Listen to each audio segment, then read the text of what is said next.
Tapta Kanjana Gaurangi Radhe Vrindavaneshwari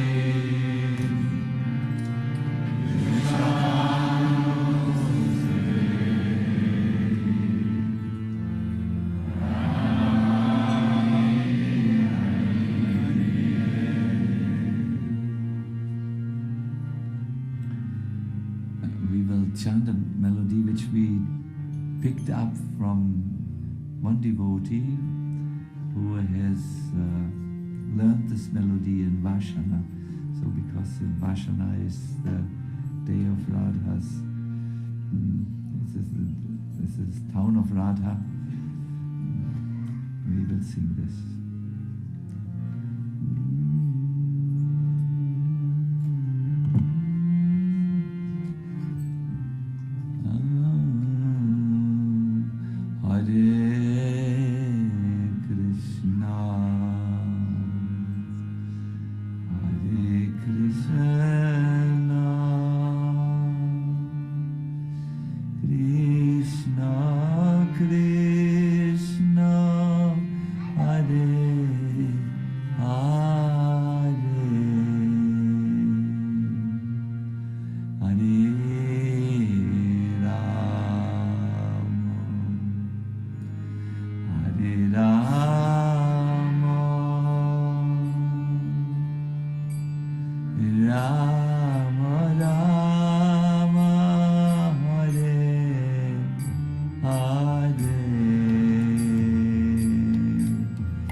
Krishna Hare Hare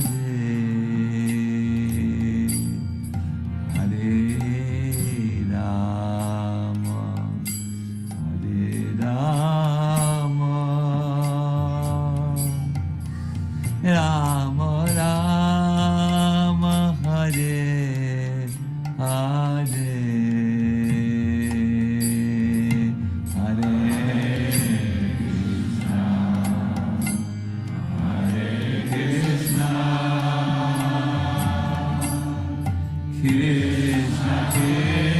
Krishna Hare Hare Hare Rama Hare Rama Rama Rama Hare Hare. My dear everyone, you can just bring your mind to Vashana. Perhaps you want to sit in that forest. I wish you a monkey-free sitting place. But they begin to respect you when you just chant and then don't disturb. So you can sit there or in the temple of Radharani, the Lila Mandir, and you can sit from that position, from that place. It will and address Radharani with these names that mean so much to her. Please sing now. Hare Krishna,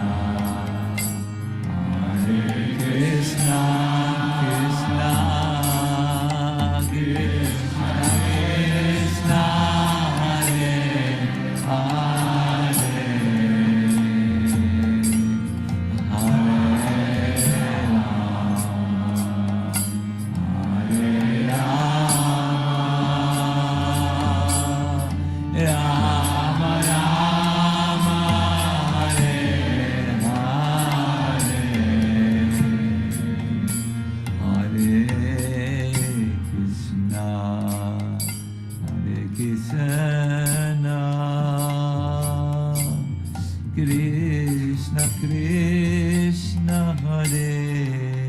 Hare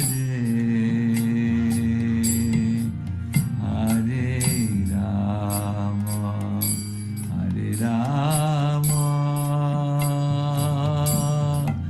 Rama Rama Hare Hare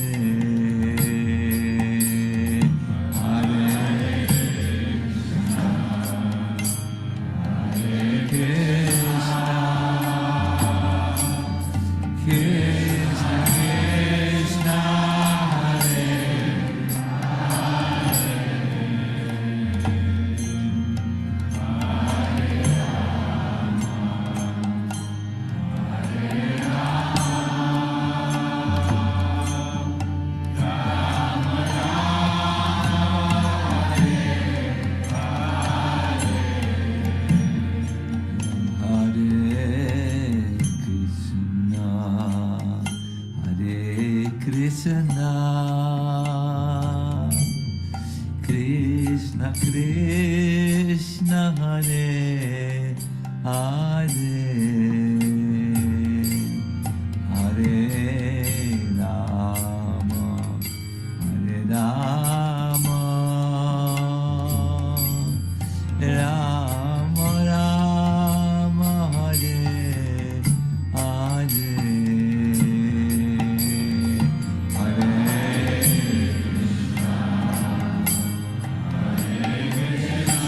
Krishna Krishna Krishna Krishna Hare Hare Hare Rama Hare Rama Rama Rama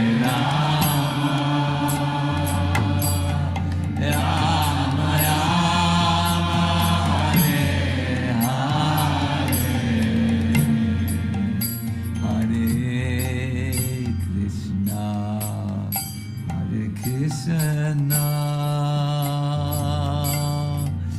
Krishna Krishna Hare Hare Hare Rama Hare Rama Rama Rama Hare Hare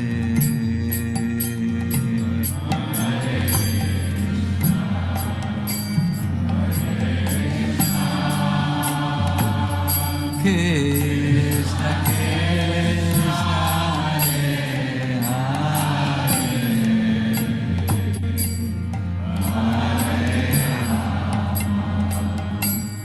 Hare Rama Rama Rama Please chant one more time.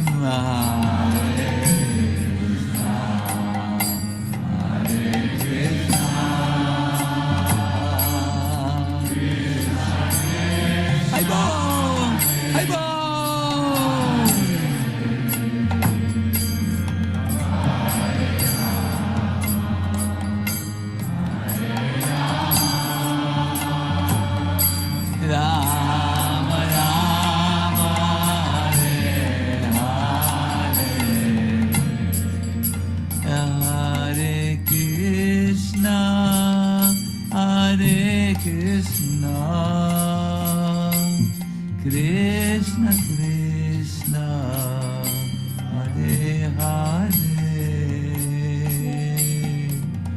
Hare Rama Hare Rama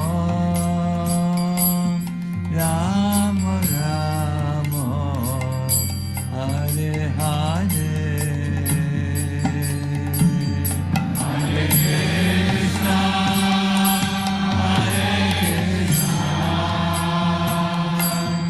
Krishna Krishna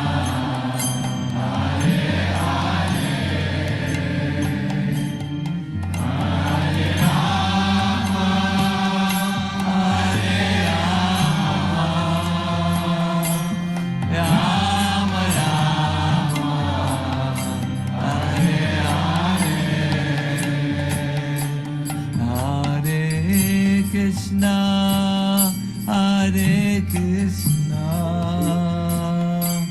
Krishna Krishna, Hare Hare, Hare Rama, Hare Rama,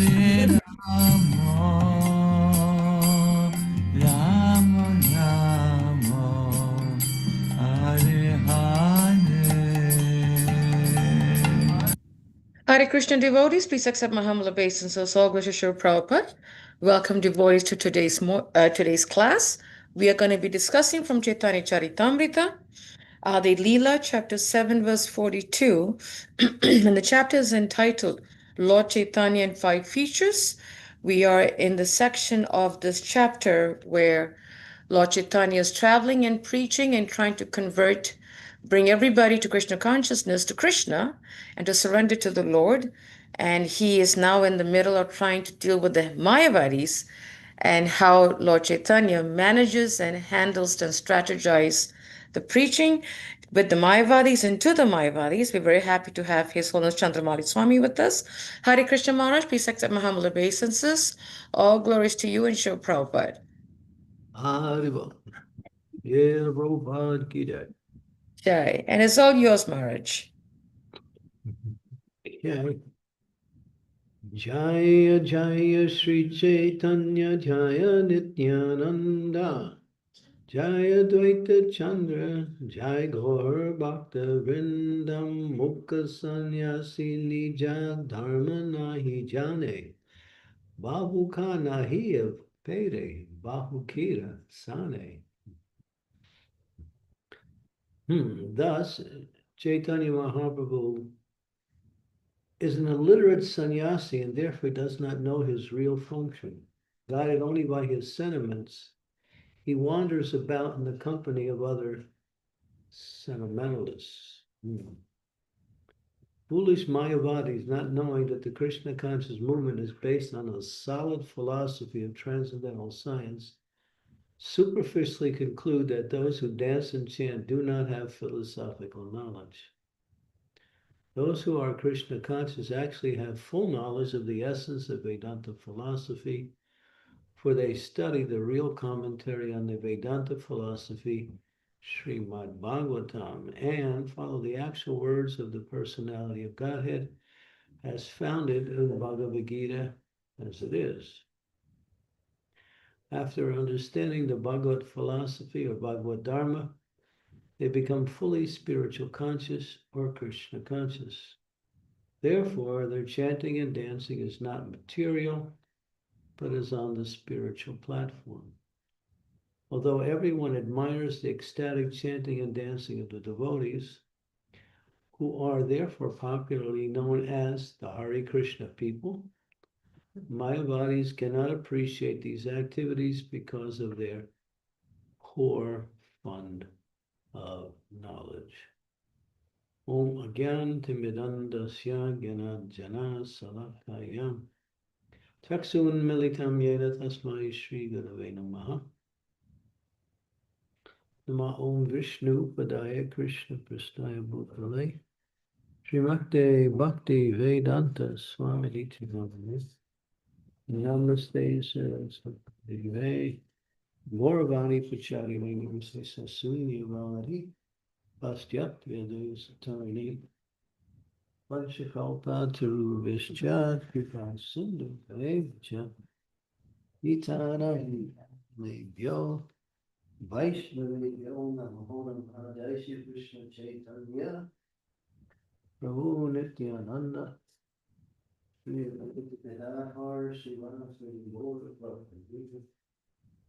Krishna, Krishna Krishna, Hare Hare, Hare Rama, Hare Rama, Rama Rama, Hare Hare. So, I have personally witnessed how the Mayavadis, as soon as Kirtan starts, they leave. We were at a Hindu night in a World Parliament of Religions meeting in Barcelona, Spain, back in the year in 2004. And we did kirtan. As soon as the kirtan started, they got up and left. Before then, they were spouting their so-called philosophy, which really nobody could understand, not even the people who came to hear from them. But when the kirtan started, everybody got up and danced with us. Later on, we distributed prasadam. Everyone was happy. When the Mayavadis were gone, and we were happy they were gone. So, such personalities are, they think studying philosophy, but they don't know what is actual understanding of the philosophy. Therefore, they're expert at reading the scriptures and screwing out their own meanings of the scriptures. Therefore, we say they're not philosophers, they're philosophers. So, because they don't really understand the purpose of Vedanta, they call themselves the Vedantists. But Vedanta, Krishna says in the Bhagavad Gita, Vedanta vit, Vedanta krit, eva chaham. Vedanta vit, I am the compiler of I am the knower of the Vedas. Vedanta krit, I am the compiler of the Vedas. And Vedanta vid, Veda vid, eva chaham, I am the knower of the Vedas also. So, in other words, the purpose of Vedanta knowledge is to know Krishna. But they think that Krishna is just some saint that appeared in West Bengal back in the 1400s, the end of the 1400s. They have no knowledge of who he is. And then therefore you'll see in this series here, they're going to find fault. This translation is them thinking that Lord Chaitanya, because he's there with his followers, they're doing kirtan in the streets of Varanasi. They're sentimentalists. But actually, Srila Prabhupada explains that the highest form of worshiping the Supreme Lord, particularly in this age of Kali, is to glorify the Lord by chanting his holy name in congregation with others. And that's the holy name is Hare Krishna, Krishna Krishna, Hare Hare, Hare Rama, Rama Rama, Hare Hare. So Prabhupada said, hey, we are known as the Hare Krishna people. That's nice. They don't call us, members of ISKCON. They don't call us, they don't call us Vaishnavas. They call us the Hare Krishna people. So every time they say Hare Krishna, they get the benefit. Just like Bhakti Siddhanta Saraswati. Sometimes his devotees would bring him articles that were written by the local newspapers about our movement. And he didn't really concern himself about what they were saying in terms of whether the article was favorable or unfavorable. He would count how many times they said Hare Krishna in the article. And that was the way he would say, well, actually, this is a good article. They said Hare Krishna 5 times. Even if they were criticizing or finding fault with our movement. And so we, being known as Hare Krishna people, so many people chant the holy names. And when they chant the holy names, that's called the Gyata Sukriti, which means that they're unknowingly getting benefit. That's because sometimes it's called namabas. There are different ways that people use our terminology. Just like if they say it in a derogatory way, they say it in a joking way, they say it in an accidental way. And this is called namabas, and they get benefit. Just like they say, oh, you Hare Krishnas, you don't do any work. Why don't you contribute to society? So they get some benefit. And this is, in one sense, good that we are known not so much by our actual title, but as Hare Krishna people.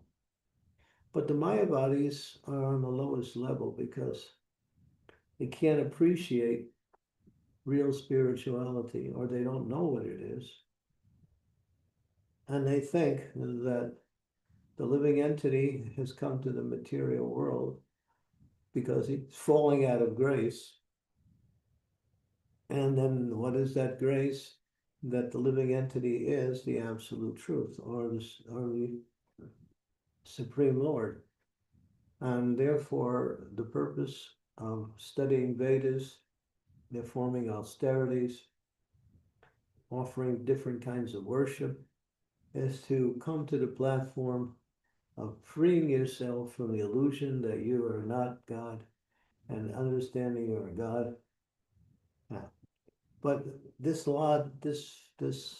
understanding has no logic to it, because if God is the supreme, how can he become influenced by the external energy? The external energy is his energy, and because he is the supreme, he creates the different energies and not becomes controlled by those energies. He controls the same energy he creates. It's like a person who puts a car together, knows exactly how the car works. So when the car breaks down, because he knows all of the intricacies of how the workings of the automobile, he can fix it automatically because he designed it. So in the same way, the Lord's energies, Parasya Sakti Vidahaya Suyate, Swabhaviki Jnana Balat Kriya Cha. All of his energies work according to his desire. And whenever he wants his energies to work accordingly, he doesn't even do anything. He simply desires. When the Lord desires, the energies automatically move according to his desire. That's the Supreme Personality of Godhead. But then they say, well, the living entity is just playing Lila. In other words, there is some Lila in falling from this grace and coming to the material world. So Lila means to suffer, right? So the living entity is suffering, and they call that Lila, and God is now exposed to material suffering. Well, none of their philosophy has any value to it. It's all speculation. Just like I remember when there was one so-called yogi, I forgot his name. He's still alive. When I first joined the movement back in 1972, I came in contact with his group. He was at that time, he was about 11 years old. Came from Rishikesh. His mother brought him over. He used to dress just like Krishna. Nimkroli Baba, no, he was an actual Vaishnava. Nimkroli Baba. No, I forget his name, what his name was. Mahansa was also, he was Kriya Yoga. He was also a bona fide person. Kriya Yoga, mystic yoga. What's his name? Once you told us about this person, you said he used to call himself Guru Maharaj Ji. Yeah, that's it, Guru Maharaj Ji. Guru Maharaj.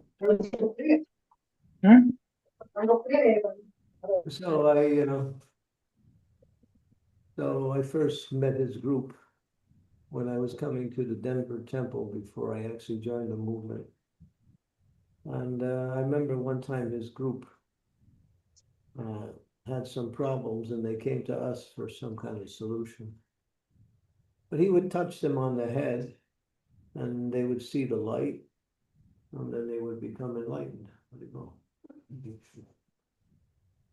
He pressed the button, and the light went on. So they were telling Prabhupada, And he would say he was Krishna, and he would dress up as Krishna.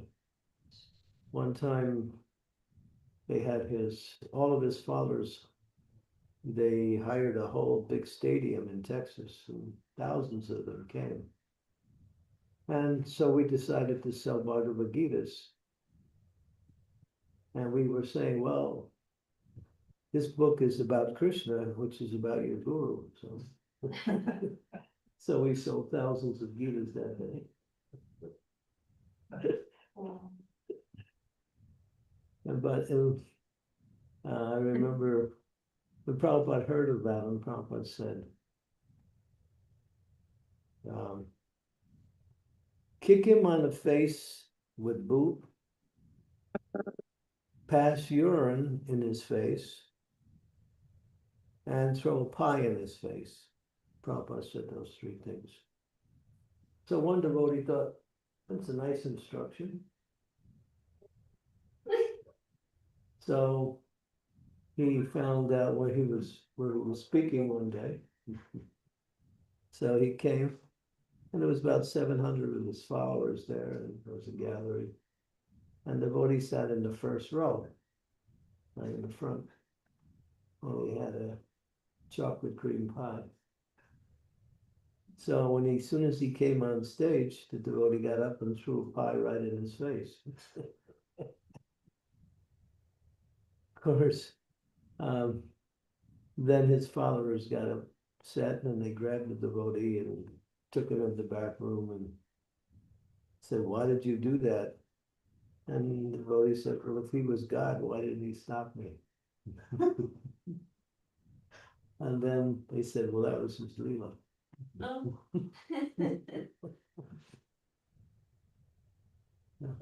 Maharaj, can I request that we can see you, Maharaj? We can't see you at all, and we are missing your I can't facial see association. I can't see you, and you can't see me. So we are equal. If you see me, then you have the advantage, and I don't want. I'm sorry, but we can hear your voice, we just can't see your face, Maharaj, and we are missing that. Oh, I have 4 devotees here sitting behind me, so I'm sitting Oh, okay. sitting in a kind of an angle so they can see the screen. Yeah. So, but since there's nothing on the screen to see, so I'll sit in front of the screen. But then, all right. Is that me, or is that just an image? That's you, Maharaj.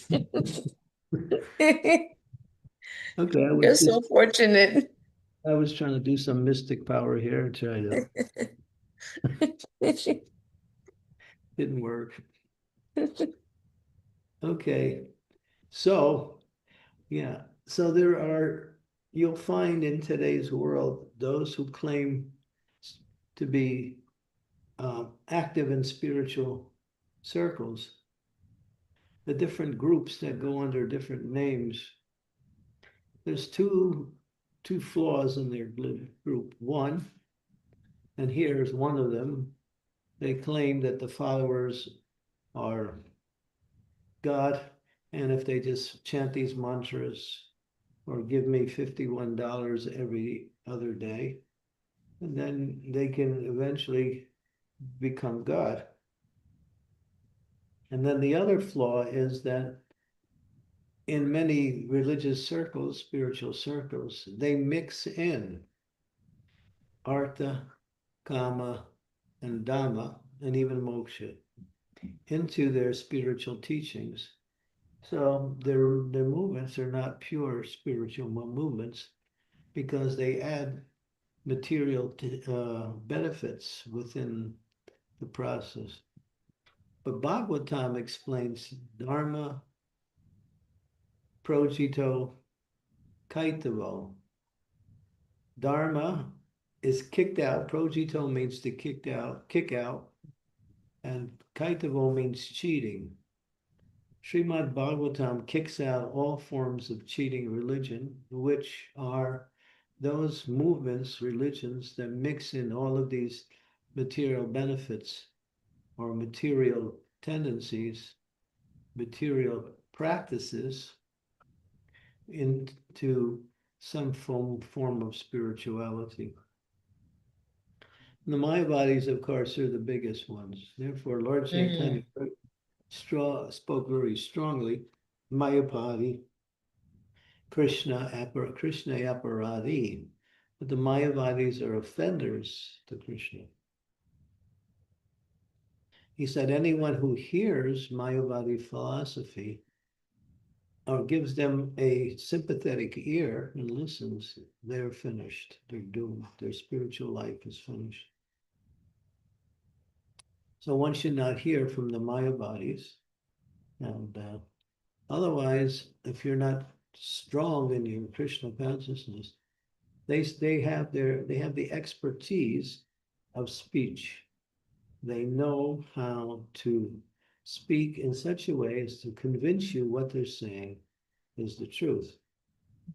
And that's a mystic power where you can speak and charm people's mind, attract people through your speech. And they have that power. They develop it, they try to perfect it. And therefore, whatever they say, people accept because of the way they present knowledge. But we see that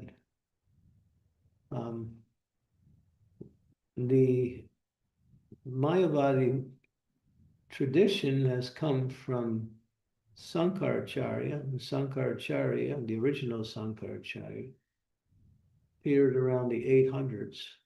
And he was actually Lord Shiva. Now, Lord Shiva is Vaishnava Yata Shambhu. So Mayavadi philosophy came to destroy and to kick out Buddhism. Buddhism was saying there is no God. You simply follow the Eightfold Path of Dharma, which is the principles of high-level morality, nothing about God or spirituality. So Buddhism generally is atheism. So to kick out Buddhism, the Lord came back and sent Shiva in the guise of a Brahmana. He was a Brahmana. And he taught monism based on the Vedas. And then, but he also criticized his followers. He said, Bhaja Govinda, Bhaja Govinda, Bhaja Govinda, Mudha Mate. That you fools in Mudha means fools, you fools worship Govinda, worship Govinda, worship Govinda. So they twist that around and saying that I don't know what they say, but whatever Sankaracharya said to chastise them or to correct them, although he did teach them that the Vedas, the essence of the Vedas is monism. Monism means that the absolute truth is one.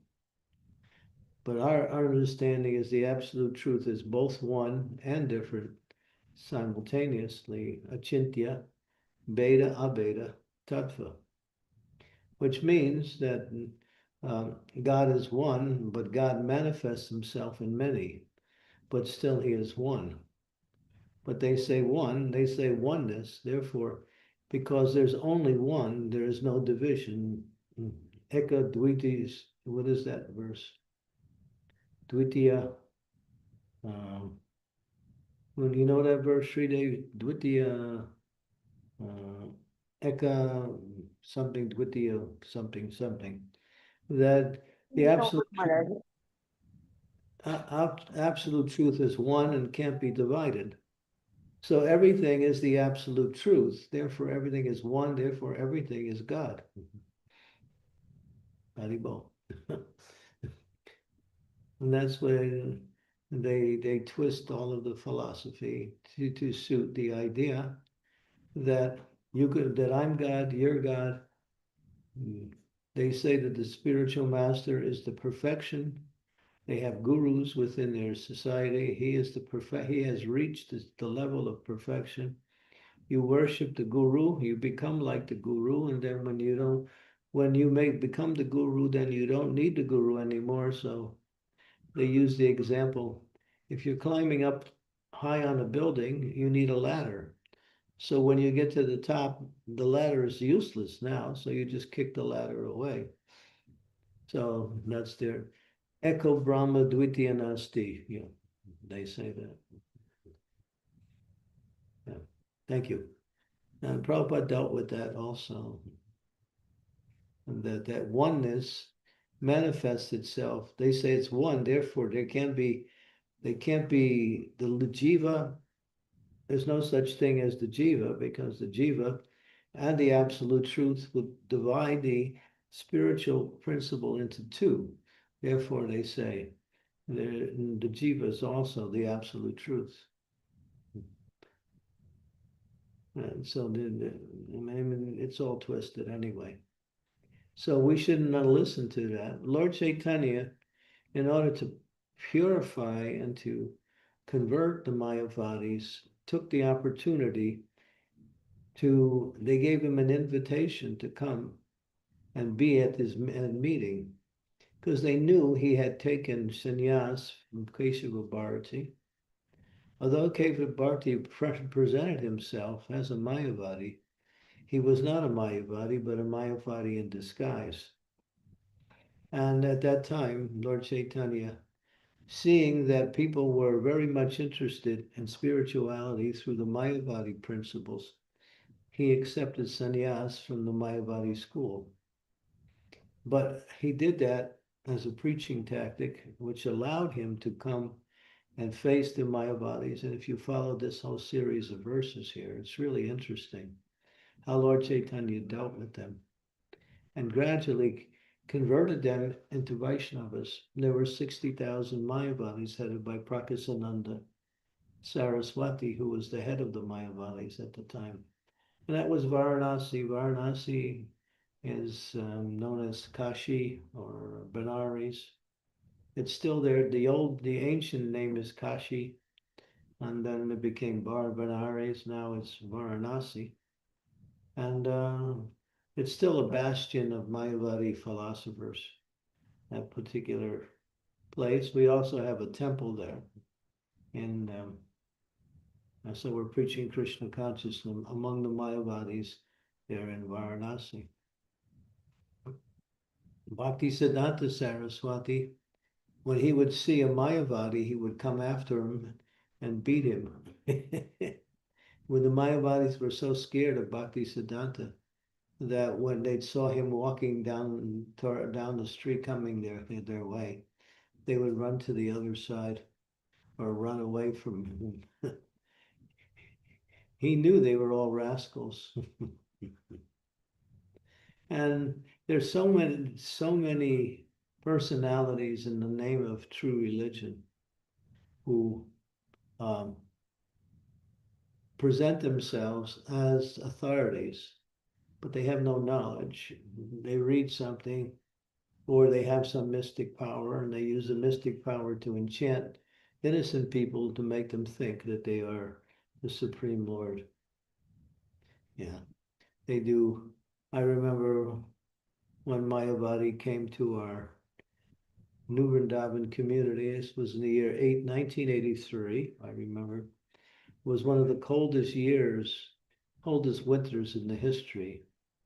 In fact, they say that this year, this time period we're in now, we're in the middle of winter now, it's just starting. It will be the coldest winter worldwide in the last 50 years, and the last one was in 1983. I remember that one. It got down to minus 40 degrees. Fahrenheit. Yeah, Fahrenheit. Minus 40 degrees Fahrenheit. It was cold. I was doing Sankirtan at that time outside, and to do Sankirtan in minus 40 degrees, it was so cold.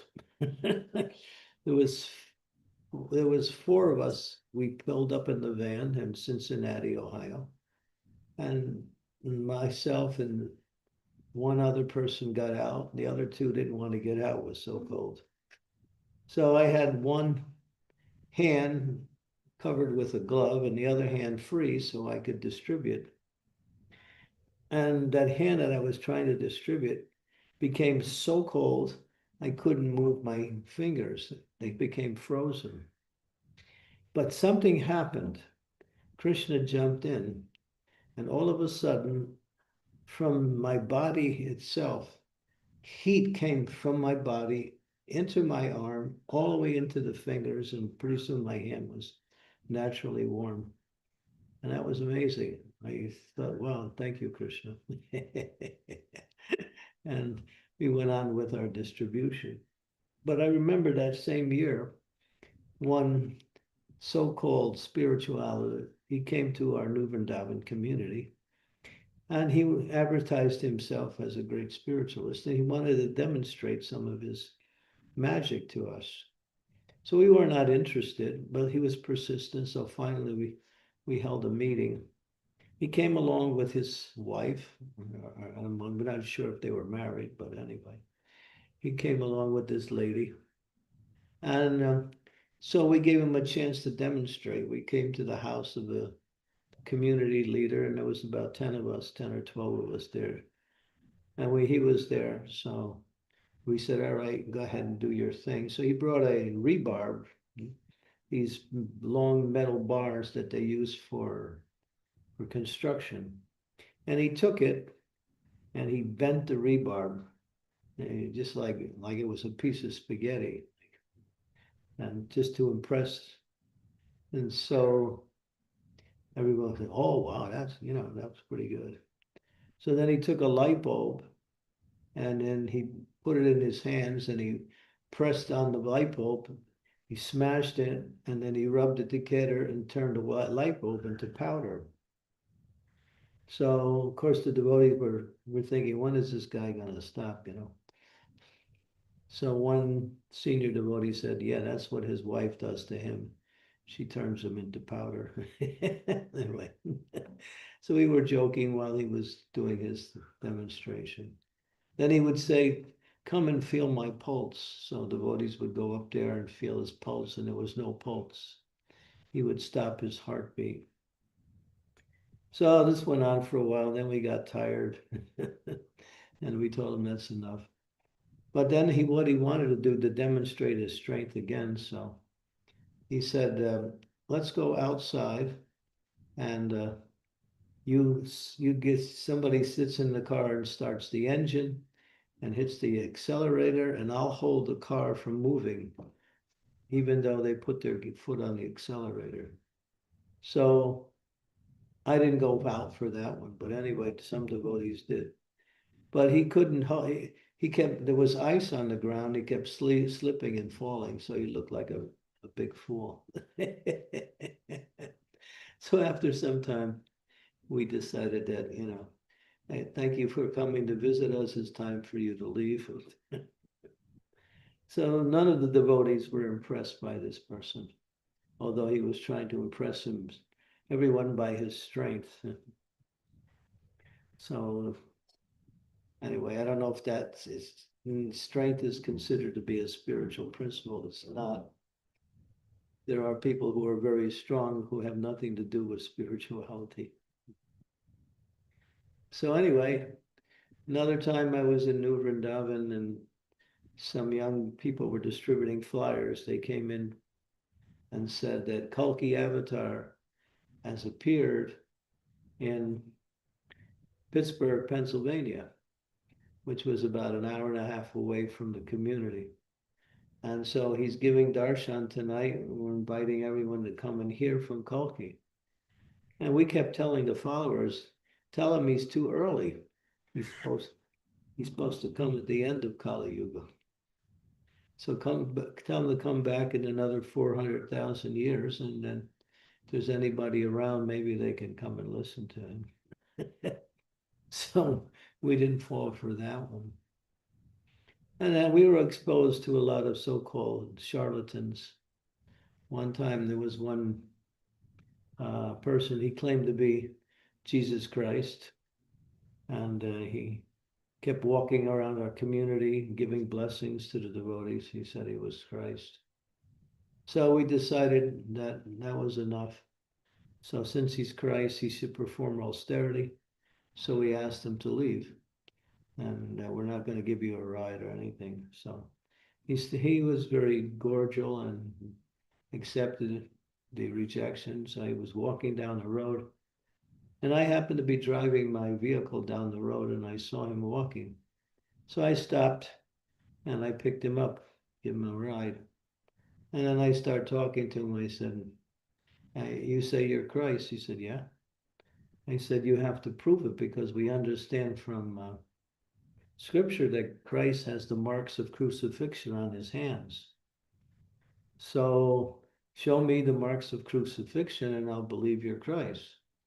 So he held his hands up with his fists closed and he went like this,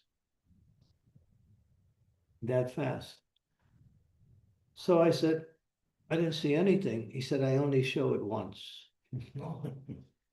So I said, I think since you're Christ and he's known to perform austerity, it's better you take a walk. So I asked him to leave the van. And then I went on. So we meet so many so-called, we hear some statistics. This was back in the year 1985. There was a statistics that in the United States, 250 people claim to be Jesus Christ. Very well. So I guess they're vying for the position of Christ. 250 all claim to be Christ. They all manifested at the same time. Interesting. So there's a lot of cheating going on in the name of religion. Sometimes it's so ridiculous, it's actually humorous when you think about it. So Krishna consciousness is, as Prabhupada said, the Mayavadis think that we are sentimentalists, but we have solid philosophy, transcendental science. You can test. Our philosophy is time tested by following the process and hearing from Krishna through the representatives of Krishna. We can get transcendental knowledge. Excuse me. And therefore one can practice real devotion, because karmis are simply interested in sense gratification. Gyanis are simply interested in liberation. Yogis are interested in power, and devotees are interested in simply serving the Supreme Lord and becoming purified through that service. So therefore, he is the highest, as Krishna says in the Bhagavad Gita, Bhaktyamam avajananti, yavan yaschatvi tatvataha, that only by bhakti can I be known as I am. Also, Krishna says, Yoginam api sarvesham madgatendranatmanaha stradavad bhajate yomam te me yuktatamo mataha. Out of all yogis, he who abides in me, worshiping me in transcendental faith, is the highest of all. And so the highest form of yoga is bhakti yoga, because it's the yoga of love and devotion. People go to work, that's called karma. People study, that's called gyan. But people who love actually understand the purpose of life. So love is the goal of life. People try to find love in the material world, but because people don't know what love is, they center it around their own selfish interests. Real love comes from the Supreme Lord, and to connect with the Lord, the process is to serve the Lord in the mood of loving the Lord or pleasing the Lord, which is an indication.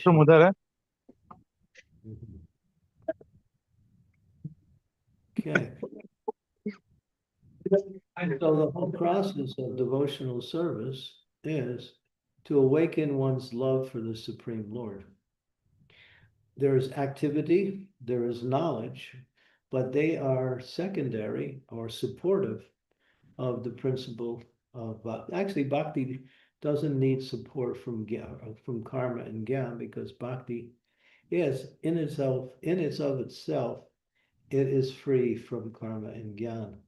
It contains automatically all knowledge and all activities on the spiritual platform. So this knowledge coming from Srimad Bhagavatam, Bhagavad Gita, and from the writings of the Goswamis is the essence of spiritual understanding. And one who takes to devotional service actually experiences it even quickly.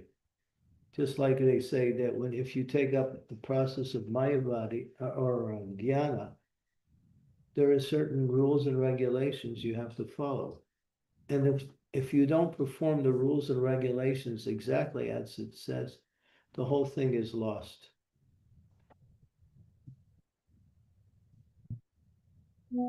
But those who actually take up devotional service, Krishna consciousness, or what we say, Vaishnava culture, it's not about perfection on the karmic platform.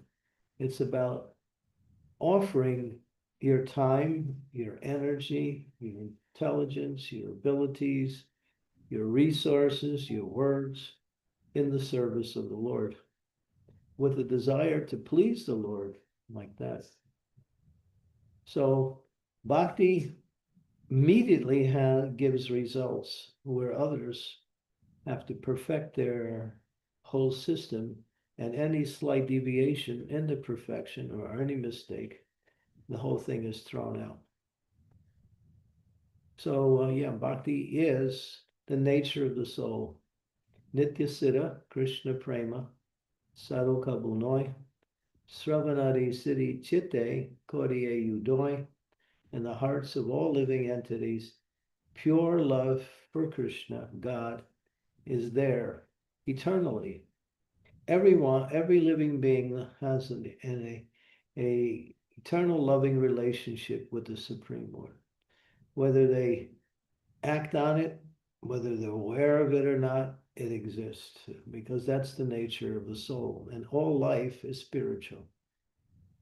Life is only spiritual. Matter is moved by spirit, and therefore matter looks like it is the reality. This body that we inhabit is moved by the presence of the soul. When the soul leaves the body no longer functions.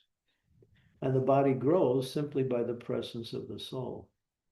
So all matter is under the influence of spirit.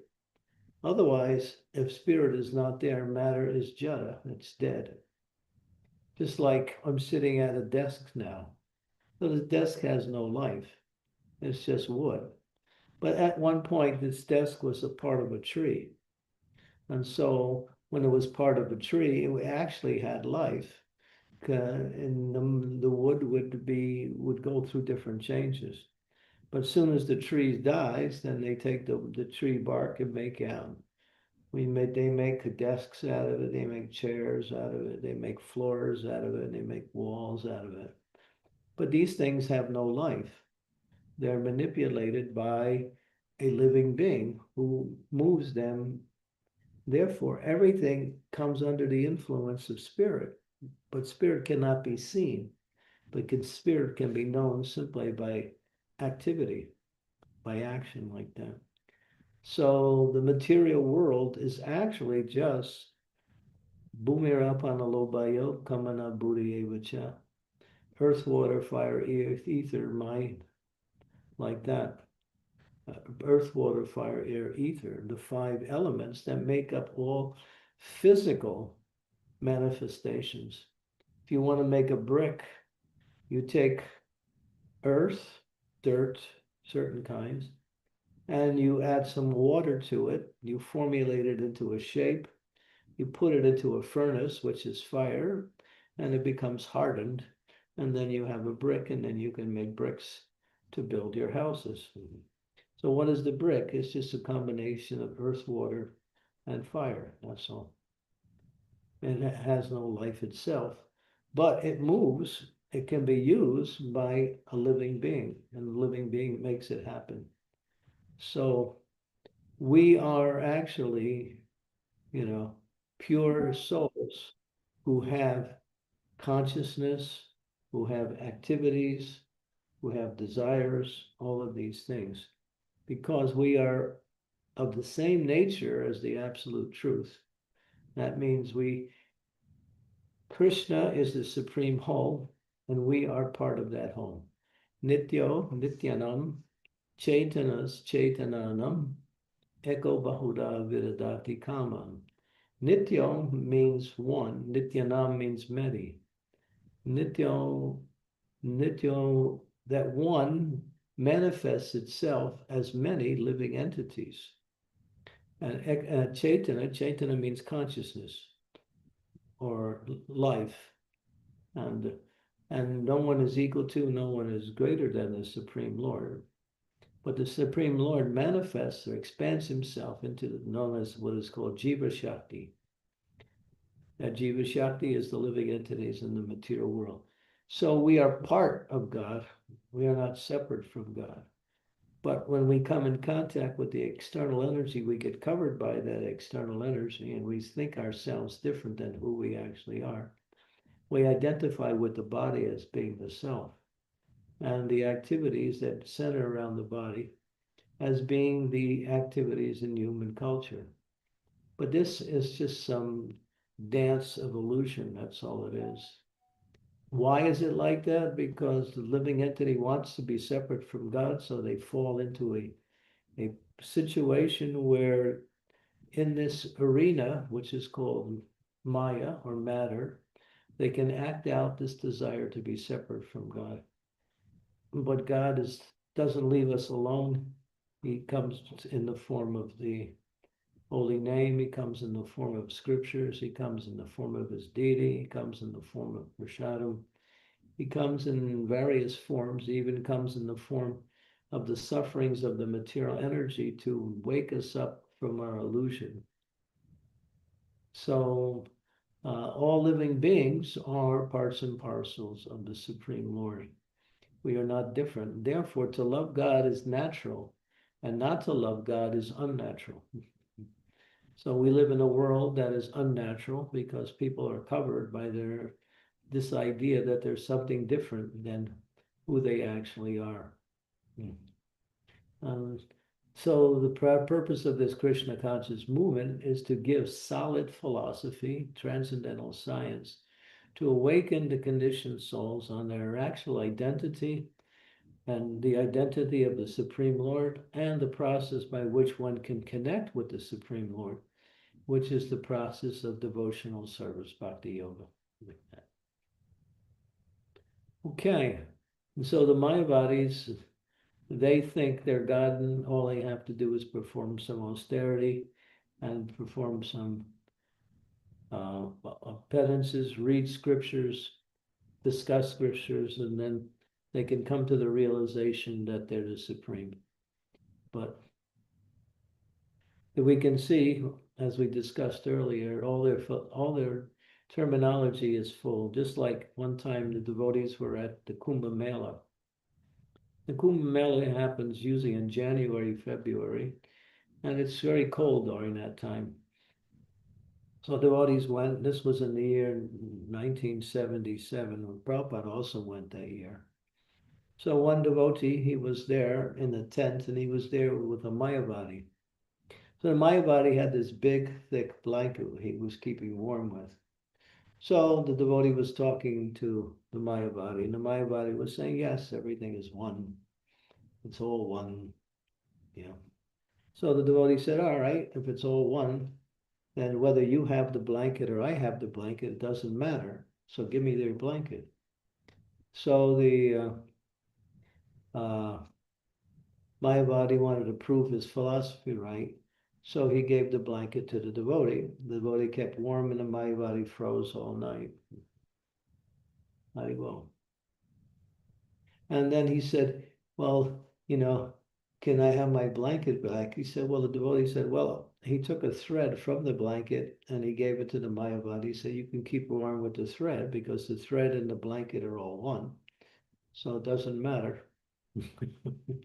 So the Mayavadi tried to keep warm with the thread from the blanket. Very well.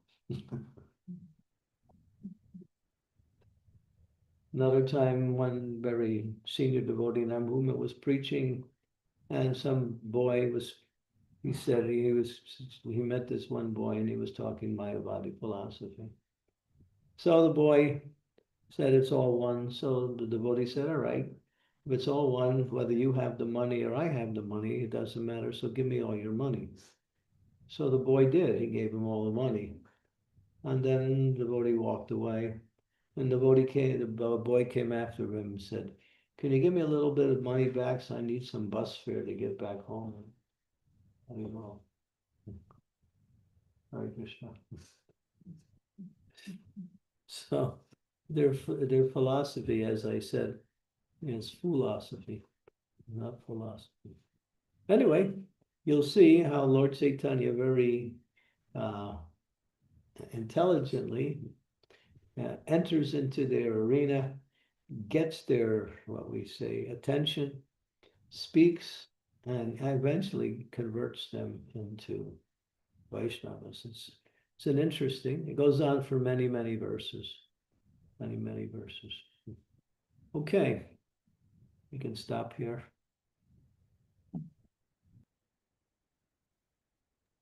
Thank you, Marge, for going into so many details and depth about the Mayavadi philosophers and how they interact, how they speak, how they act, how they behave. It's pretty amazing.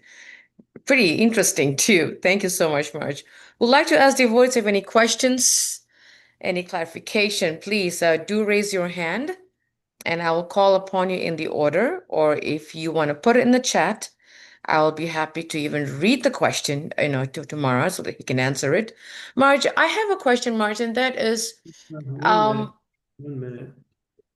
We got 5, 10, 11, 12 video cameras. There's 32 people online. oh, yes, Marge, thank you. Yes, for the rest of the devotees, if you're Yeah. able to turn on your cameras, please do so. The more, the merrier. If you're not able, turn it on anyway. Even if you're driving, it's fine. If, something, at least we get to see each other. Okay. And Actually, yep, if you stay hidden behind the camera, you're a Mayavadi. So so come on out. and show your wonderful presence so that we can. Your material form in the material energy. Thank you, Marge. Thank you. In 20, we're up to 23. We're getting there. 24. Okay, pretty good. All right. Yeah, I think we're almost there. We're almost there. I think we got about 9 or 8, 9 left, so we're almost there. The more, the merrier. Everybody's smiling, mostly everybody, anyway.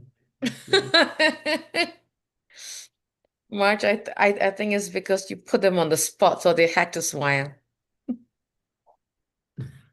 But better smile than cry, right?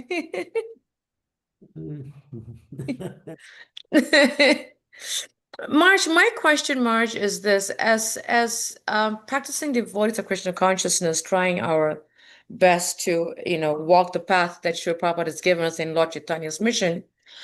Sometimes I come across such situations where devotees ask me, "Oh, Anusya, what's wrong if I were to attend this temple or that temple or whatever temple?"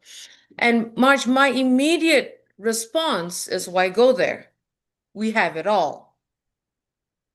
But somehow people feel that they are obligated, to go, to some of the temples. So Is that a safe thing to do, Maharaj, for our devotional creeper?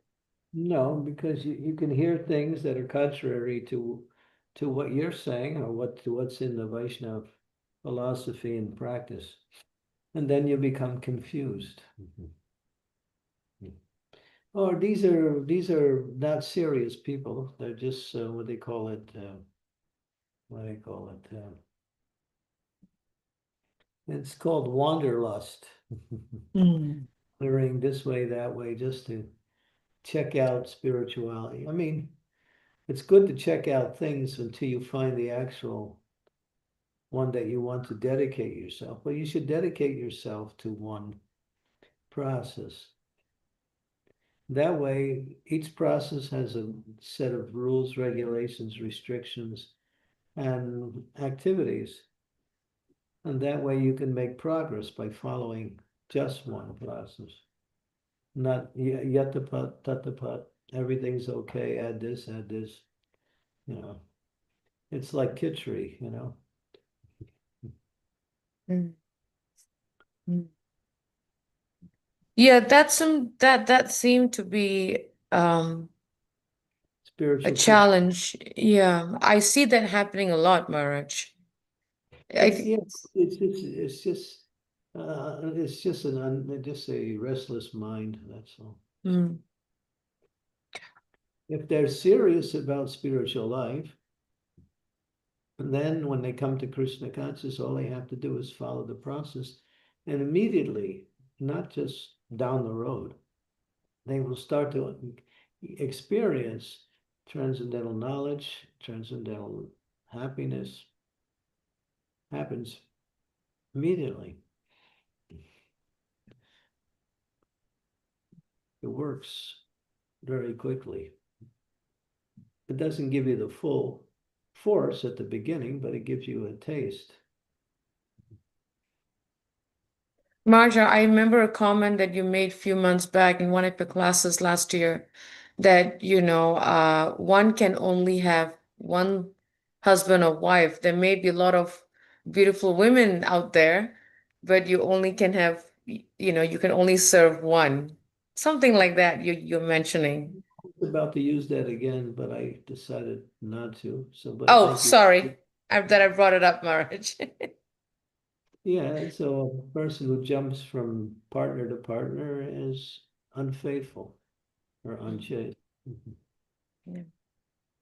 Actually, Marge, I was reading a nice passage in this book that was put together by Bhakti Damodar Maharaj called the Spiritual Connection.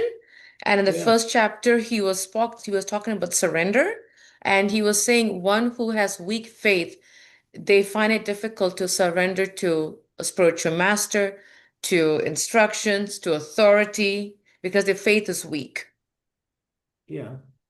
So the idea is stay in the association of devotees, Adaustrada Sadhu Sangha, and then that faith will grow. Follow the process in the association of devotees.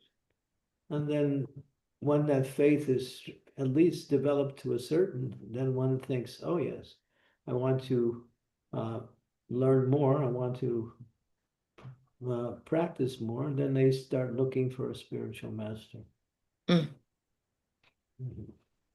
So coming into spiritual life, spiritual master is not the first thing. It's getting a feel of the process, learning a little bit of the philosophy, engaging in the practice. Yep. Then when they develop to a certain level, then they start thinking in terms of, well, let me become more connected to the process, how to do that, and then they're guided towards a spiritual teacher. Thank you, Maraj. There's a question here in the chat, Marj, by Daria. She's asking is how can we balance actually let me go back a little bit. She said that unfortunately I have a meeting and I have to leave, but I have a question. In the verse it was mentioned how Chaitanya Mahaprabhu was driven by his sentiments. How can we balance strictly following the rules with expressing devotional feelings in practice. And since we easily confuse our mind, our emotions, with spiritual feelings, how can we know when our emotions are truly devotional and when they are just from the mind, making us act from ignorance, since we think that we can act out of our emotions instead of following the rules? Well, we have to be guided by Shastra, by Guru, by knowledge. So there is two things. There is philosophy and there is sentiment. Sentiment, spiritual sentiment is bhakti. But bhakti without philosophy is sentimentality. Okay, I'm sorry, Marge. Bhakti Go ahead. without philosophy is just sentiment, or it can also become fanaticism. And philosophy without devotion is simply mental speculation. That's the statement by the acharyas. It's mentioned in the Gita also. So these two things have to be together. Our emotional qualities are driven by emotion, has to be guided by philosophical knowledge. Otherwise, emotion can take you anywhere. Mm. Mm. So Daria, I hope that answered, because that was a very nice question you asked. Very, very nice question. fundamental to the practice of Krishna consciousness. Yes. Yeah. Yeah. Really is powerful. Thank Yeah. you. Yeah, that's why we have the books, we have the spiritual teachers, we have the philosophy available. We have to see. Mm.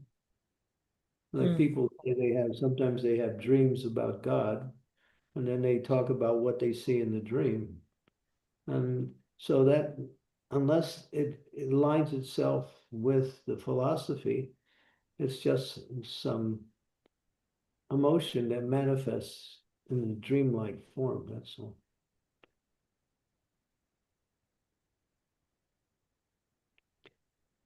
Thank you, Marge. Very, very important point and a very nice question, Daria. Because sometimes we can get carried away with our emotions and not realizing what's right and what's wrong. Yes, thank you.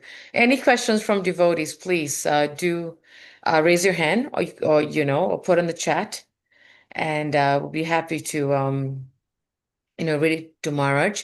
Marge, as you were answering this question about Daria, is it also, Marge, appropriate to consult with a senior devotee to know if it's mind, if it's emotions, if it's, Yeah, because sometimes, it's not the word appropriate, it's necessary. Because you may not be able to understand what is the principle. Yeah. And you need some guidance on that also. For instance, if the Lord or the spiritual master appears in your dream, if he acts differently than what you see, what is described in the Shastras, then you know it's not the Lord, it's just some ghost who came in the form of your spiritual master or the Lord or some other being, because beings can do that. They can change their forms and appear in dreams. That happened one time. One lady came to me. She was telling me, "Oh, Prabhupada, he came to my dreams and he was so kind to me. He was sitting down and I put my head on his lap and he was caressing me." I said, "That's not Prabhupada. He doesn't do that." He said, "That was Prabhupada." I said, "It wasn't." I said, "It was a ghost." She didn't believe me. And then she had another dream where that same Prabhupada started smashing and breaking windows and throwing things around. Then she finally got the message. It wasn't Prabhupada.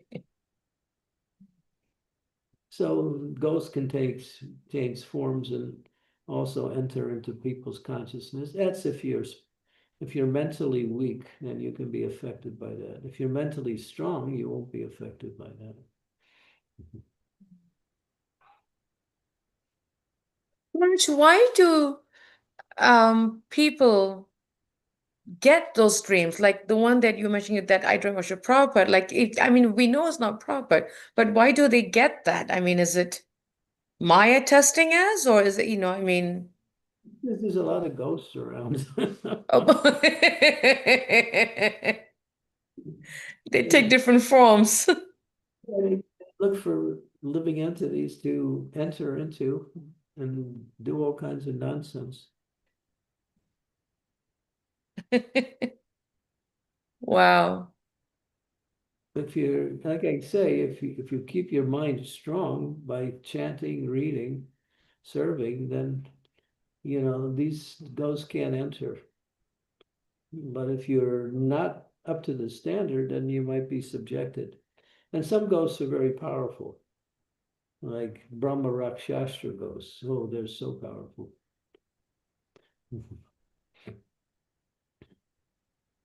And they're Yeah. Brahmins. They were Brahmins in previous life, but then they fell into category of demons. They actually became demons. But still they had so much Brahminical power that they even carry that power with them on the ghost-like level, because that power manifests is on the subtle level also. Yeah. Sometimes they come into the buildings and the whole building becomes haunted by ghosts. Our 55th Street Temple in Manhattan, there were many ghosts in that temple. Yeah. And 2 or 3 devotees actually committed suicide because they were encouraged by ghosts. Yeah. Yeah. That thing had 11, was it 9 or 11 floors in the building? It was a tall building. So it used to be a place where nuns were living there, and many of the nuns died there. And so there were ghosts still there. Because when a person dies, and sometimes the soul in the spirit, in the subtle body, hovers around the dead body and stays in that same area, wanting to get back into a body. But that body is gone, so they try to get into other bodies. That's what ghosts do. But let's not talk about ghosts, because if you talk about ghosts, you attract them. So Yes. late at I night, was told that too, Maharaj. I was told that too. Yes, and you just chimed right in when the thought came to my mind. Thank you, Maharaj. Thank you. Amritanam, let's change the topic. Please ask your question. Hare Krishna Guru Maharaj, my humble obeisances, all glories to Srila Prabhupada. So Guru Maharaj, we talked about cheaters, and there are many instances where Krishna also cheated for the purpose of dharma. So, so I was just hearing a lecture today morning from Prabhupada, and he was saying that the cheating propensity in us, where does it come from? It comes from Krishna. But as devotees, how should we use this cheating propensity? That's a sneaky question. I like that, Maharaj. Please answer, Maharaj. We would love to hear your answer on this. My dear sir, my dear madam, I can see you are very, very intelligent. You have so many good qualities, and everybody says you're such a qualified person. Therefore, I have something something you will be able to appreciate and benefit from.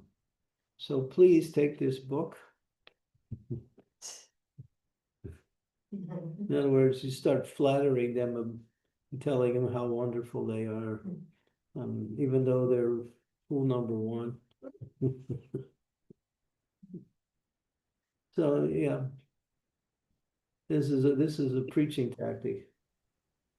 Prabhupada goes on to say, yes, and then after you say all the nice things, then you say, please forget about everything that you know, throw it out the window. Here, read this book. This will give you the knowledge you're actually looking for.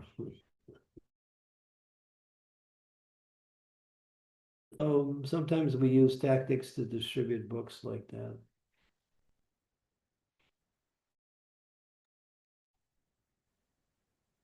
So, Gurmaj, in that context, you just mentioned in today's lecture that we should not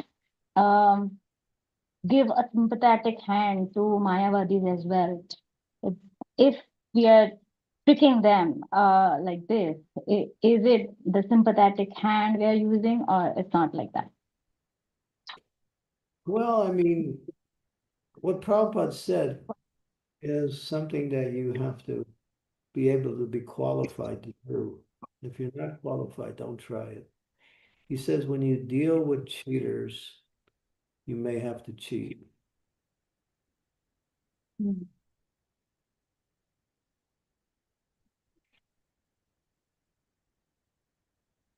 And that requires intelligence, Gurmaj. If you if you understand someone is trying to cheat you, don't let them cheat you, but cheat them out of cheating you.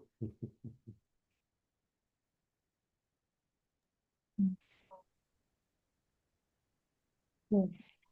Prabhupada, I'll tell you a story. Prabhupada was supposed to get a vaccination so he could go into one country. He didn't want to get the vaccination. Prabhupada was against vaccinations. And so he sent two of his devotees, senior devotees, to go to the place where the vaccination was. And one, he said, get it on my behalf. And they took Prabhupada's ID card with him. And then, so that person presented himself as A.C. Bhaktivedanta Swami. And so they went, there was two sannyasis. And then they took one devotee took the vaccination on behalf of Prabhupada. And then there was a blank area in Prabhupada's ID card about Prabhupada's birthday. So the medical person said, what is your birthday? Now, he couldn't say that because if he told the actual birthday of Prabhupada, the person would know that this. So they were stuck. So the other sannyasi, he picked up on it and he started just chanting really loudly. And he was chanting loudly, and then the medical guy's looking. And the devotee said to the medical guy, you know, ever since I got into this Hare Krishna movement, I can't remember anything. So the guy said, oh, okay, all right. Take it home. And when you get home, then you can fill in the thing. So they left, and then they went back and they told Prabhupada. Prabhupada was laughing.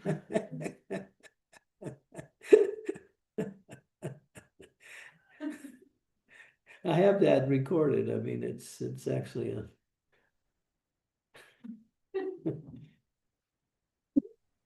That's quite interesting, Gurmaj. Thank you very much.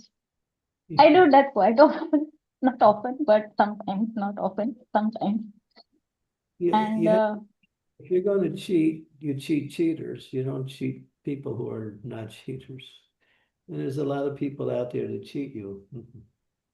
They want to sell you things yeah. so they can. Like I get these phone calls, and then I don't answer them. I could just see the numbers that come up, and it's people who are calling me to sell me something because I just got a new phone, and then my phone number is distributed to a lot of different agencies, and then they call you to sell some product. So when I get a call from that same area code number, then I know it's one of these cheaters. I just don't answer it. But I was thinking, next time they call, I'll just play the Hare Krishna Maha Mantra, and then they'll get a little mercy.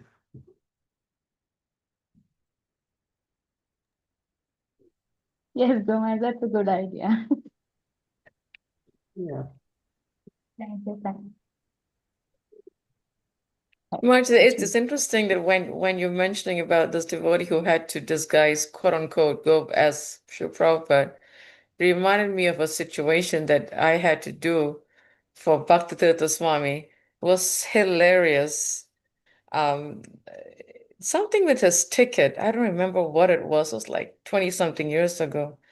And he told me, impersonate yourself. I think, oh, something on the, but it was on the phone. So thank God, I could just fake it You said you as were Bhakti Swami.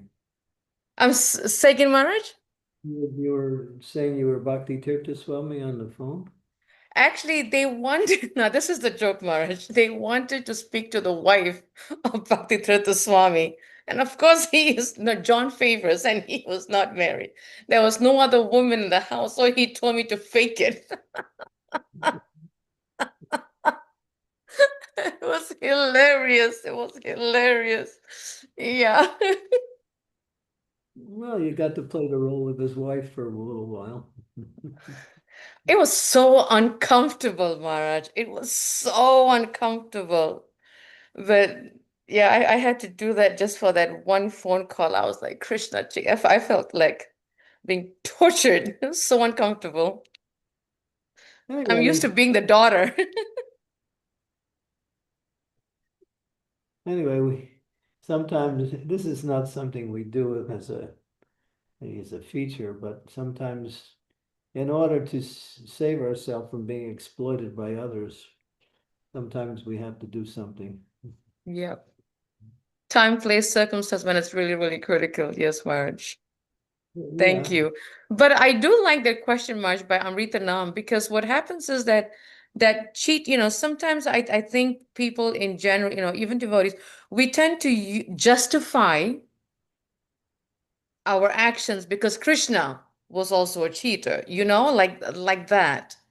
Like we take it very loosely. So that Well, is the cons he's an expert cheater. He doesn't get yeah. But sometimes, Marsh, like they would, like I've heard devotees one time saying, well, Krishna used to steal the gopis, milk, so I can steal too, you know, something like that. And I've heard such comments, and that is always, well, if Krishna was the expert thief, then I can steal too.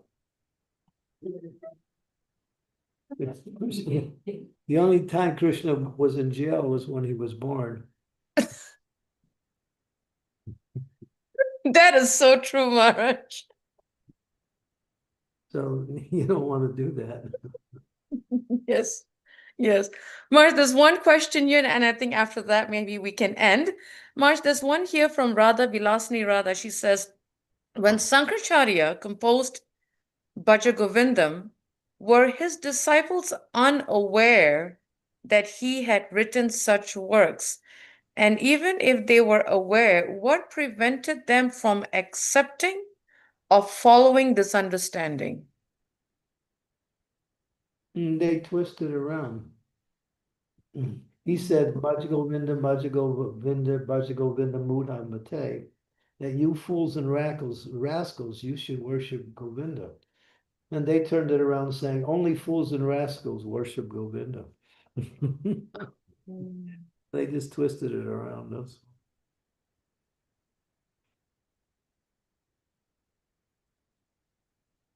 He was directing them at him. He said other things too,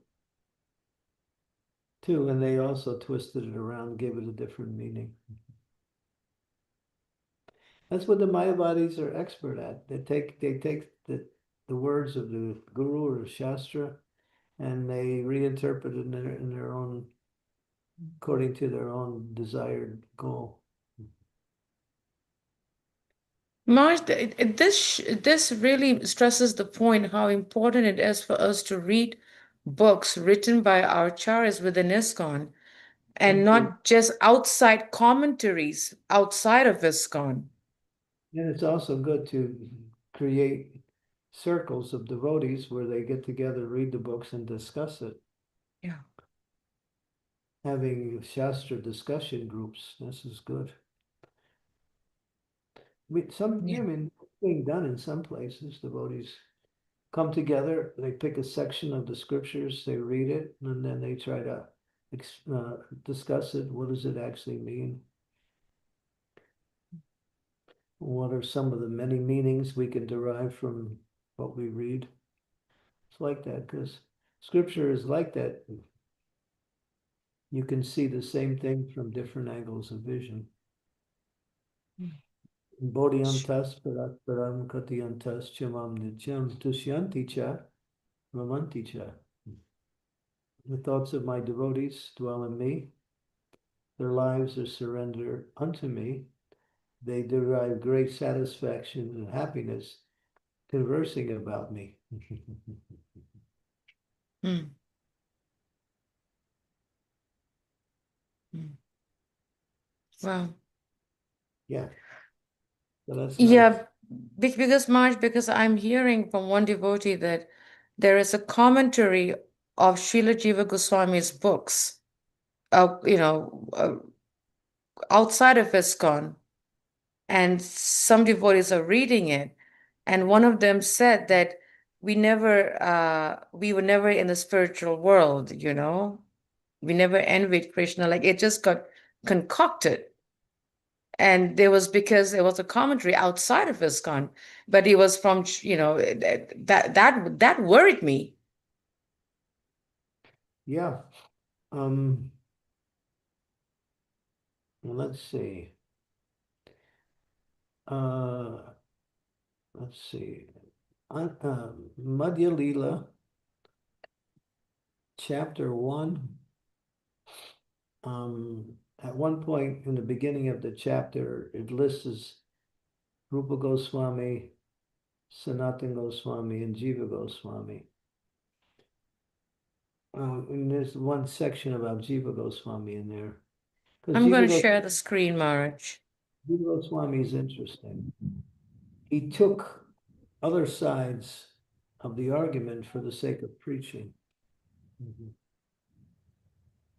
It's in the Madhya Lila chapter 1. Yeah, this is chapter 1, Maharaj. Yeah. Oh, right here? Is it in the beginning? Let's see. When you see Rupa Goswami and Sanatana Goswami, it's in the translation. You should see it. On the translation, okay. You might have to go down the page. I'm not sure exactly, but it's in chapter 1. This is Madhya Lila? Yes, Maharaj. Chapter 1. Madhya Lila, chapter 1. Let's see. Keep going. I don't know where. Oh, right here. Is this it, Maharaj? Send the Yeah. two brothers? Yeah, start with that one and see if you can go down the page. And this is keep going. No. It's a long purport. Right here. Is this? It's nothing. Oh, now go down to Jiva Goswami. Jiva Goswami should come up right after. Jiva Goswami, okay. Let's see. Let's see. I'm a little unclear exactly where it is.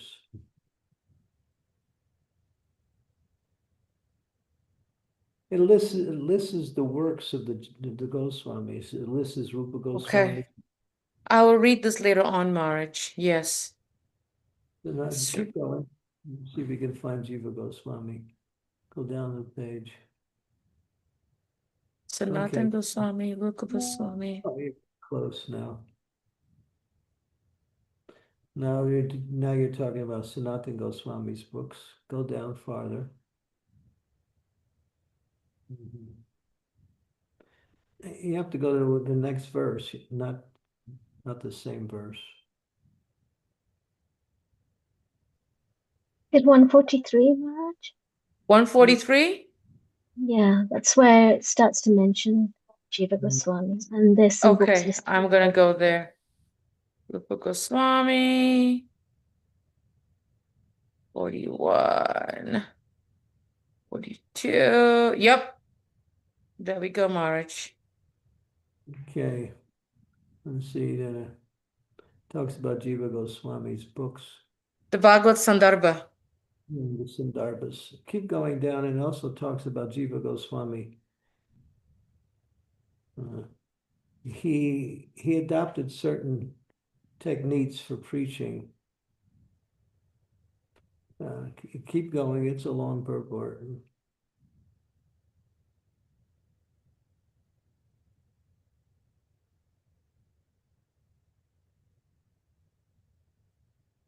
Gopal Champa is also Jiva Goswami. This is a good section. You can read about all of the books. I will, March. Yes. Okay. I'll read, in my time, because I don't want to take so much time from the class on this. But yes, I'll definitely read that, March. Yeah, that Okay. has been a concern that I've had. I hear all these stuff, makes me.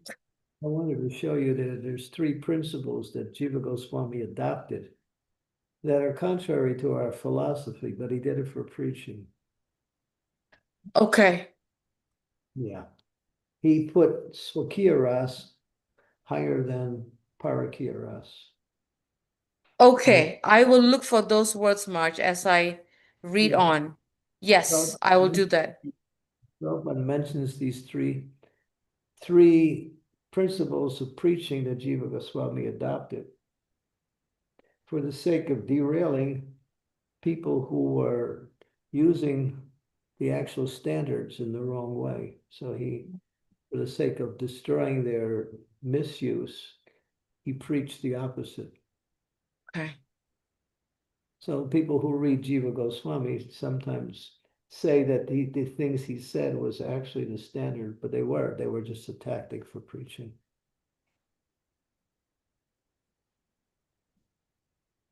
Got it, March. I'll definitely look for those words and read that. Thank you so much. If there are no questions, March, we just hit the 8:30 mark here, an hour and a half later. If there are no questions, March, would you like to end with a round of chanting, or do you have something coming up? Okay, is there any more questions? Maybe if you stick around for a couple minutes, see who's Sure, yes, March, yes. might If rise up to the. Usually Prashida Chaitanya waits to the very end of the class and then he asks a question. oh, We have some question. I have how many devotees? We have 5 devotees in the room with me. They also have questions. oh yes, March, please. Okay, Sri Devi just popped up, so go ahead, She's Sri Devi. also one of Oh, the thank you. Dear Guru Maharaj, please accept my humble obeisances. All glories to Srila Prabhupada.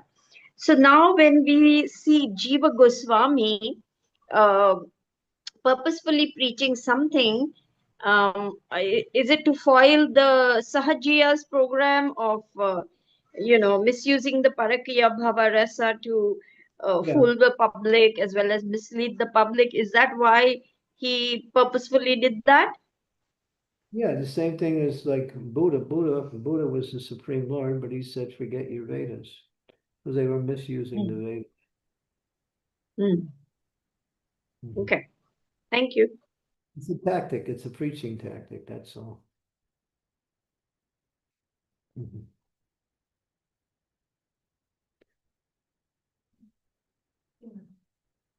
We have one question here. Let's go to this little group who's sitting behind me very patiently. Tolerated. Yes. So what's your question? So my question was, I was following this YouTuber, and then one of her videos popped up and she said that God is not all-knowing. And she gave her reasons for how, we're independent, and so I got upset and I blocked the channel.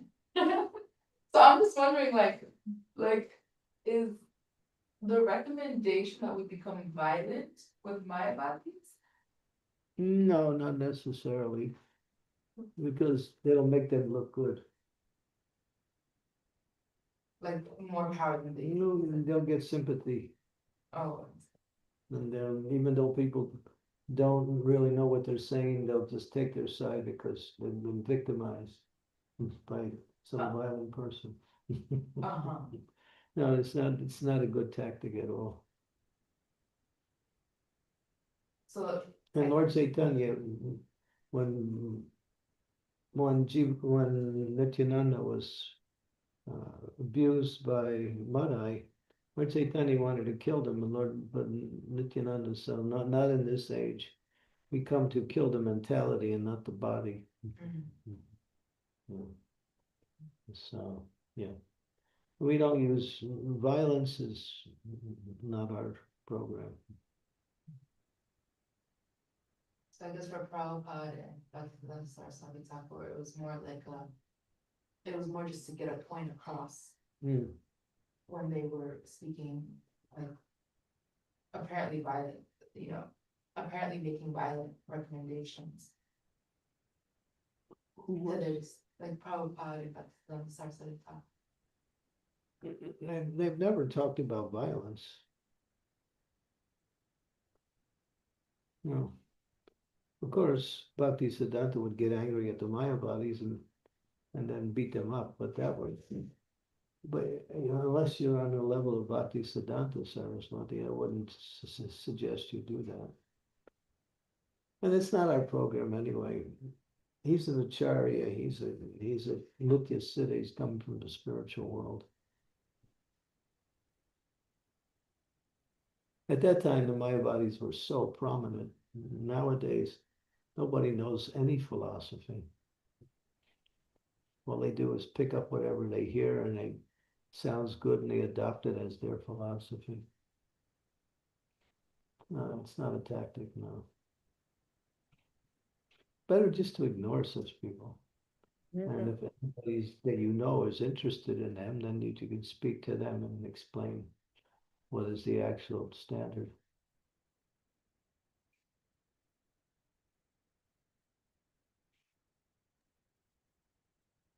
Okay, we have Sarada. Yes, go ahead, Sarada. Okay, thank you. Thank you so much, Maharaj, for the class. And please accept my humble obeisances. All glories to Srila Prabhupada.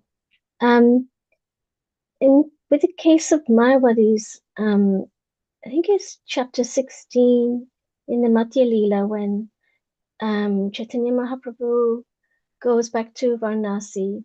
And there's mention in there about how the Mayavadis, that's their karma to be like that at that point in their spiritual journey. It's there as they progress up their yoga ladder, I suppose. So, it's their spiritual path and that's where they are on it. That's their level of consciousness until they progress. Somehow I missed the point you're making. I guess I'm just making an observation or a statement or what I read in, I think it's chapter 16 of Madhya Lila when Chaitanya Mahaprabhu goes back to Varanasi. And it's mentioned in one of the purports that the Mayavadis that's their karma to have been born as a Mayavadi for that life. So that, that's where they are on their spiritual journey as they're finding their way back to Godhead. Yeah, but we shouldn't accept that though as bona fide. Because karma is just the results of fruit of activities. That's all it is. So, yeah, Prabhupada wanted us to challenge the Mayavadis and defeat them. Because when they speak, they're polluting other people with wrong understanding. Yeah.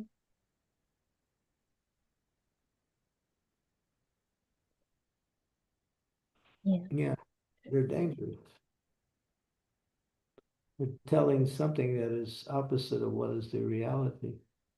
And people, because they know how to speak, very expertly, people believe them. Yeah. So yeah, it may be their karma, but it's our karma to change their karma. Yeah. Mm. By making Yeah. them devotees. That's what Lord Chaitanya did. Mhm. Yeah. It's when you see something wrong, you need to call it out. Yeah, because they're harming other people. That's the point. Not just, Mhm. they won't change, but if you challenge them and show all the flaws in their idea, their philosophy, and other people will get a different understanding or the right understanding. Mm. Yeah.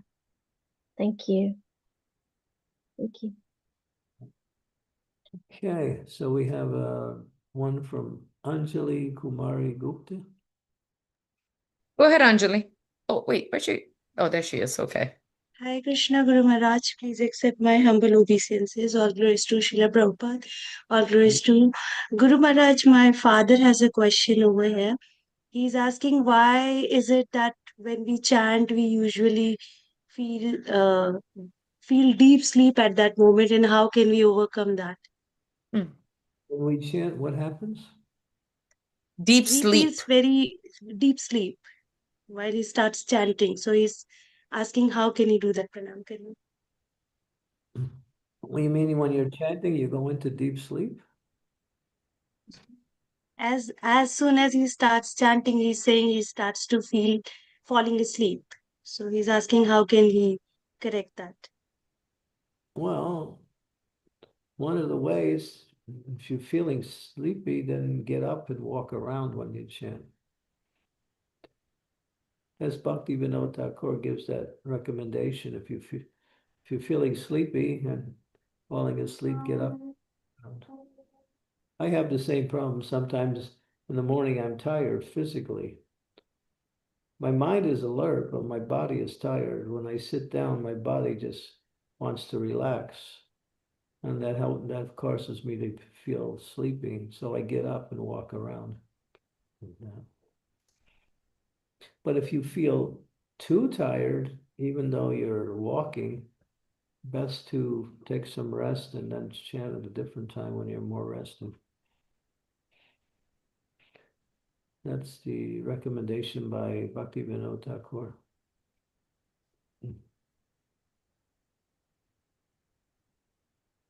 Hope that Thank helped, you so much.